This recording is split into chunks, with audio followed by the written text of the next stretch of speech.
came from. It was not, Georgia and North Carolina were not like centers of trade for No, anything.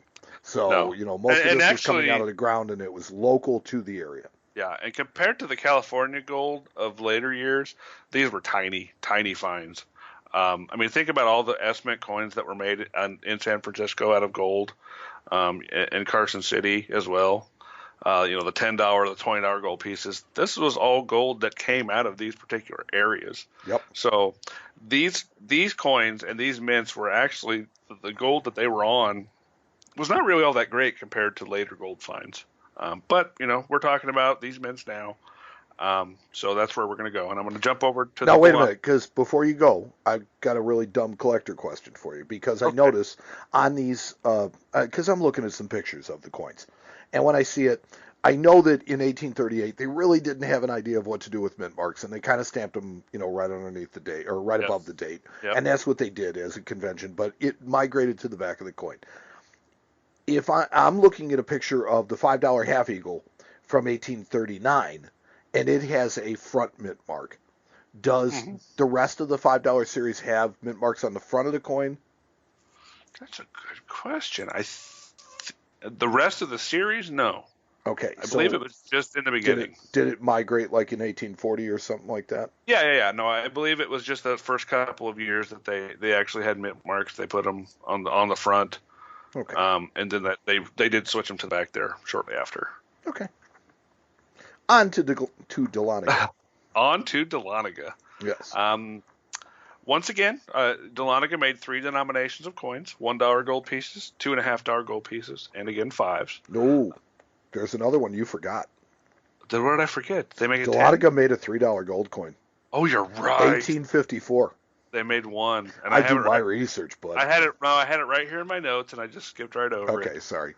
Yep, you were right. They did make a $3 gold piece as well, just for 1 year. Yep. But they are very popular for that particular reason. But that's all I had written on them. Okay.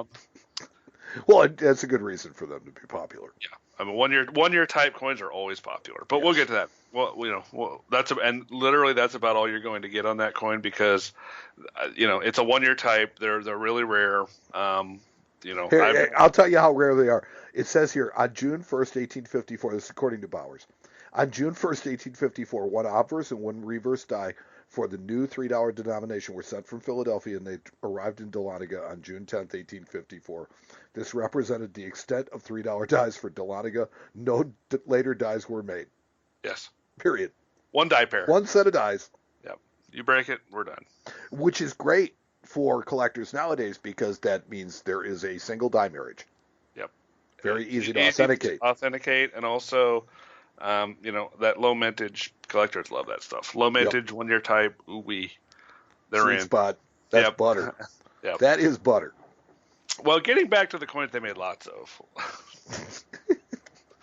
And it's funny, it's kind of actually interesting to me how the problems of each mint tended to mirror each other because of basically the fact that they were not really big swinging operations like the Philadelphia Mint was. The gold dollar series in Dahlonega they made a few more coins there. They made 13 issues. Only one of the 13 issues has a mintage of over 10,000 coins. And 5 of those 13 have a mintage of 3,000 coins or less. That's like matte-proof Lincoln rare. Yeah. I mean, they're just rare. And these coins were actually meant to be circulated, so they did. It's not like it's even rarer than matte-proof Lincolns. It is by far the most expensive of the 3 denominations to collect on a coin-by-coin basis from this particular mint. Not necessarily the rarest, but the most expensive for certain. The quarter eagles actually tend to be the most challenging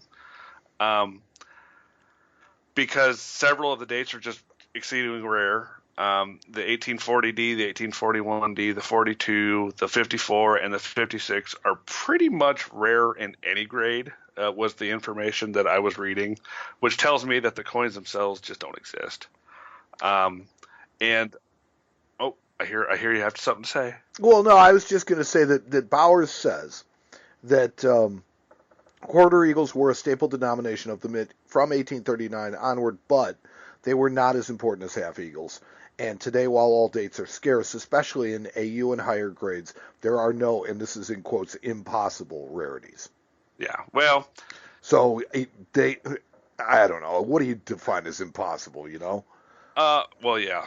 That's coming kind of the coming thing. from Dave Bowers, the guy Right. who's owned everything. Exactly. So there was nothing that Louis Eliasberg couldn't get a hold of. Well, Okay. Well, thanks. yeah, right. But Yeah. we're not talking to the Louis Eliasbergs of the world. No. Um, He's not so listening. so compared to the more common dates, let's just say the 40, the 41, the 42, the 54, and the 5060 tend to be the more challenging coins. And like I said, they are listed as quite rare in any grade, and high grade examples are exceedingly challenging to locate. Was what I read about them. So, Sure. no, I would believe what you read. There's no question about it. And it seems like these particular coins were also affected by what we talked about earlier, both crude strikes and poorly prepared planchets. Once again, kind of a bush operation. The quality that they were pumping out just wasn't all that great. And I will say that from my research, as I was reading about the facilities, the directors that they chose for them were not necessarily people that were involved in. It's not like they sent good people down from Philadelphia. They appointed Yeah, local they sent some people, machines down, and they that had a was building. basically the way it worked. Right? Is they took local people, the local people ran it, and they may not have done quite as good a job as somebody who had a lot of experience at the whole process.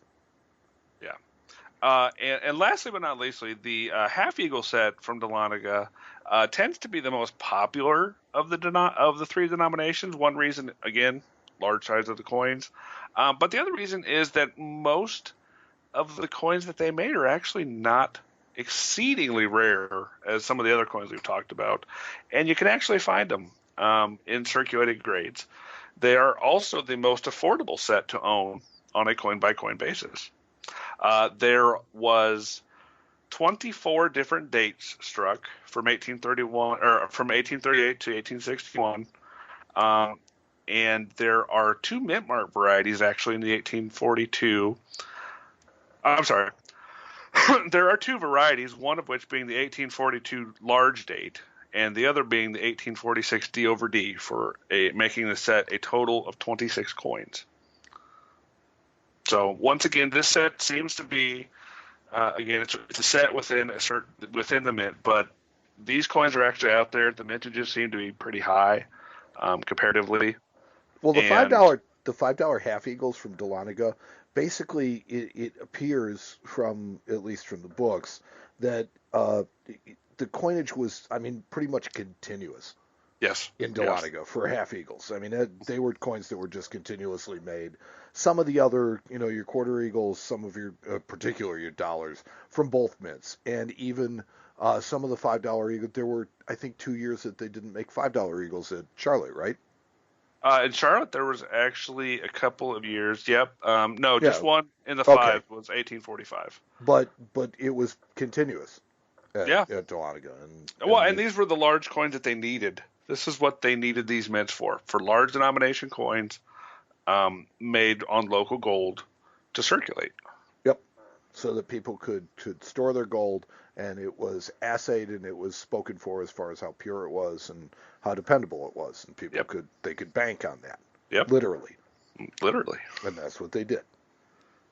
So So, have you ever owned any gold coins from either Charlotte or Dahlonega? oh yeah, I've owned many different coins from both of these mints.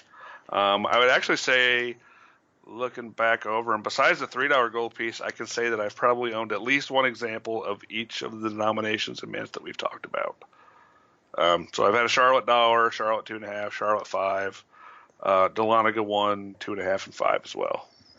Cool. Have you ever had a Dahlonega 3? No, never even seen one. See, there you go. You need to, that is a quest. That's why I Then skipped you'll right have over. completed the entire trifecta, the entire, Triumvirate. yeah, the whatever it's called. But yeah, really, I mean, super cool coins. And like I said, to your average collector, they're things that they don't really know about because, I mean, let's face it, they're not common. They're Not not stuff you're they're gonna run into. not you're not going to run into them in a, you walk into your local coin shop, you may see one, Maybe. maybe, We and buy a maybe year not even that. in our coin store. I would guesstimate that a year we might buy between 5 and 10 pieces total, And and 10 would be a lot for us. and I would offer that it's likely that one of them would have been the coolest thing that walked in, and yet Probably. has not yet. So Yeah, that should give you an idea. that's true. Next one I buy, maybe we'll put it up. Well, we'll have to highlight it. That's for sure. At least I'll just mark your calendar from now, and we'll see how long it is until I buy one. We'll see how long it is. It's February 2017, Yep. and we will see what happens. Let's see what happens. Yeah, we'll see how long it takes for Matt's shop to have A Charlotte or a Charlotte or Dahlonega gold piece come in.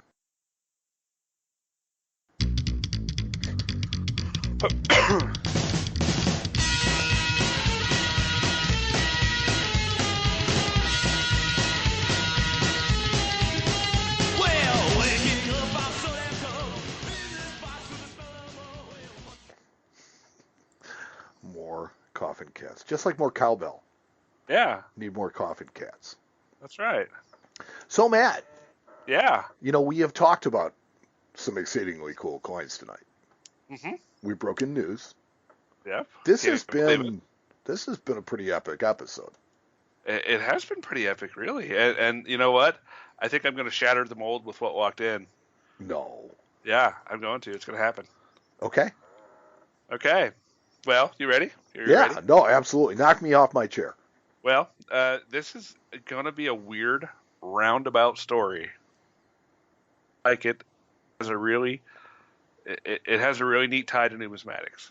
You So- see, what had happened was, What happened was we were standing in the coin store the other day, and the mailman comes to the door with this big box. We're like, what the heck is in this box? And he sets it down on the counter, and we notice it's from a little town in Minnesota called Knife River, Minnesota. And so we were like, okay, we signed for it. We looked down at the box, and we at the same time we kind of got this odor of smoke. And we were like, what the heck? What's going on? Like wood fire, like smoke. oh, okay. Okay. Not like the building's on fire smoke. But Okay. Like, Well, actually, that, I'd start to So- worry about a package that arrives and immediately I start smelling smoke. But well, you'll understand. So Evan and I, we look at this package, and we're kind of like, I wonder what the heck this is, because we get packages all the time. So we cut into it, and inside this package is a card from a place called Rust Kendall Smokehouse. And this immediately rang a bell with both Evan and I, and we'll tell you why here in just a second. And inside of this particular box was a beautiful big hunk of smoked trout and a beautiful big hunk of smoked salmon and some beef jerky and a note from the owners of Rust Kendall Smokehouse. And I know you're thinking to yourself right now, what in the heck does this have to do with anything? no, I'm thinking, Well- how do I get a box? That's all I'm well, thinking. well, I'm telling you, I'll give you their phone number here when we're done. You should get some. It was absolutely amazing. So getting to the numismatic part of this story, Sam was in the office the other day, and he shows us a really cool piece. It was an encased 1908 Lincoln cent. And on one side, it said, "Go way back and sit down. A pot full of money. Keep me and never get caught short." And inside of it was a really pretty 1908 Indian head penny that was, like an uncirculated coin that was inside of this encased piece. And on the other side of it, it said Kendall Smokehouse, good for 5 cents. I do remember. Yeah. Oh, yes. So what Sam kind of decided was, you know what? I'm going to do some research on this place. So he started researching it, and he discovered that Kendall Smokehouse was still in business. All these years later. All these years later, in a little bitty town called Knife River, Minnesota, And you know what that says? which is way up on Lake Superior. But you know what that says about Kendall Smokehouse? Well, It says that the food better be good it's real good. for it to have lasted this long. So Sam, instead of selling the piece for a profit, which he definitely could have done because it was a really neat piece, he decided, you know what? I'm just going to go ahead and send it to these people.